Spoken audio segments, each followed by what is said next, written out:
एक समय की बात है, एक छोटे से समुद्री गांव में लियो नाम का एक युवा लड़का रहता था। लियो हमेशा से एक जिज्ञासु और साहसी बच्चा था, जिसे अक्सर चट्टानी तटों की खोजबीन करते या अपने घर के चारों ओर घने जंगलों में घूमते हुए पाया जा सकता था। अपनी रोमांच की चाह के बावजूद लियो के दिल में एक खालीपन था। वह एक साथी की तलाश में था, जो उसके खोजों और रहस्यों को साझा कर सके। एक धूप भरी सुबह, जब लियो समुद्र तट पर टहल रहा था, उसने एक अजीब दृश्य देखा। वहां समुद्री शैवाल और बिखरे हुए शंखों के बीच एक चमकीला हरा तोता था, जिसकी चोंच चमकदार लाल और पंख नीले रंग के थे। तोता परेशान लग रहा था, मछली पकड़ने के जाल में उलझा हुआ था। लियो का दिल उस पक्षी के लिए द्रवित हो गया और वह उसे मुक्त करने के लिए दौड़ पड़ा।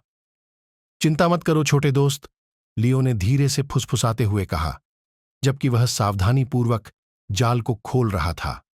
तोता चिल्लाया और अपने पंख फड़फड़ाया, लेकिन ऐसा लगता था कि वह समझ गया कि लियो उसकी मदद करने की कोशिश कर रहा है। जैसे ही पक्षी मुक्त हुआ, वह लियो के कंधे पर बैठ गया और स्नेहपूर्वक उसके गाल को छू लिया। उस दिन से तोता लियो का स्थायी साथी बन गया। उसने उस पक्षी का नाम पाको रखा, एक प्रसिद्ध समुद्री डाकू के नाम पर, जिसके बारे में उसने अपनी एक साहसिक पुस्तक में पढ़ा था। पाको कोई साधारण तोता नहीं था, वह बुद्धिमान था और ऐसा लगता था कि वह लियो की हर बात समझता है। वे अपने गांव, समुद्र तटों और जंगलों की खोजबीन में अपना दिन बिताते थे। पाको लियो की हंसी की नकल करता, कुछ नया खोजने पर उत्साह से चिल्लाता और यहां तक कि लियो को आने वाले खतरे से भी आगाह करता। लियो और पाको का बंधन हर गुजरते दिन के साथ मजबूत होता गया। गांव के लोग अक्सर मुस्कुराते हुए देखते थे जब वे अविभाज्य जोड़ी को देखते थे, यह जानते हुए कि लियो को अंततः वह साथी मिल गया था जिसकी उसे हमेशा से इच्छा थी। लियो को यह पता नहीं था कि पाको का अपना एक रहस्यमय अतीत था और उनके साथ मिलकर रोमांच की कहानियां अब भी शुरू ही हुई थीं। लियो को यकीन हो गया कि पाको वास्तव में उसी तोते का नाम है जिसके बारे में जर्नल में लिखा था, जो अपने साथ अतीत के समय के रहस्य और यादें लेकर आया था। एक नक्शा विशेष रूप से लियो की नजर में आया। इसमें उनके गांव से ज्यादा दूर नहीं एक छोटा अज्ञात द्वीप दिखाया गया था, जिसमें एक एक्स निशान था। जर्नल में इसे कैप्टन एनरिके के सबसे बड़े खजाने के विश्राम स्थल के रूप में वर्णित किया गया था। जिज्ञासा और उत्तेजना से प्रेरित होकर लियो और पाको ने अपने अब तक के सबसे साहसिक अभियान पर निकलने का फैसला किया। एक सुबह वे एक छोटी नाव में प्राचीन नक्शे के निर्देशों का पालन करते हुए रवाना हुए। यात्रा चुनौतीपूर्ण थी। लहरें उनकी नाव से टकरा रही थीं और हवा पालों के बीच जोर जोर से चल रही थी, लेकिन लियो का संकल्प कभी नहीं डगमगाया। पाको के साथ उसे अपने अजेय होने का एहसास हो रहा था।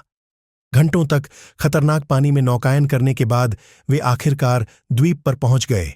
यह एक छोटा हरा भरा स्वर्ग था, समय से अछूता। लियो और पाको नक्शे और पाको की पैनी समझ के अनुसार अंदर की ओर बढ़े। वे जल्द ही खुद को एक छिपी हुई गुफा के सामने खड़ा पाए, जिसका प्रवेश द्वार मोटी लताओं से आंशिक रूप से छिपा हुआ था। उत्साह और भय के मिश्रण के साथ लियो और पाको गुफा में प्रवेश कर गए। अंदर गहराई में उन्होंने एक बड़ा संदूक खोजा, जो उस पुराने ओक पेड़ के पास मिले हुए संदूक की तरह ही था। लियो के हाथ कांप रहे थे जब उसने उसे खोला, जिसमें चमचमाते गहने, सोने के सिक्के और अनमोल कलाकृतियां थीं। जब लियो खजाने को आश्चर्य से देख रहा था, पाको उसके कंधे पर बैठ गया और स्नेहपूर्वक उसे निहारा। उसी क्षण लियो को एहसास हुआ कि असली खजाना सोना या गहने नहीं थे, बल्कि वह बंधन था जो उसने पाको के साथ साझा किया था। साथ में उन्होंने इतिहास के एक हिस्से को उजागर किया और एक अटूट दोस्ती बनाई। खुशी और रोमांच से भरे दिल के साथ लियो और पाको अपने गांव लौट आए, यह जानते हुए कि भविष्य चाहे जो भी लाए, वे हमेशा एक साथ उसका सामना करेंगे। गांव वालों ने उन्हें नायकों की तरह स्वागत किया और उस दिन से लियो और पाको को गांव के सबसे महान साहसी के रूप में जाना जाने लगा। उनकी कहानी एक किंवदंती बन गई, आने वाली पीढ़ियों को प्रेरित करते हुए, यह साबित करते हुए कि सबसे बड़े खजाने अक्सर सबसे अप्रत्याशित स्थानों में पाए जाते हैं।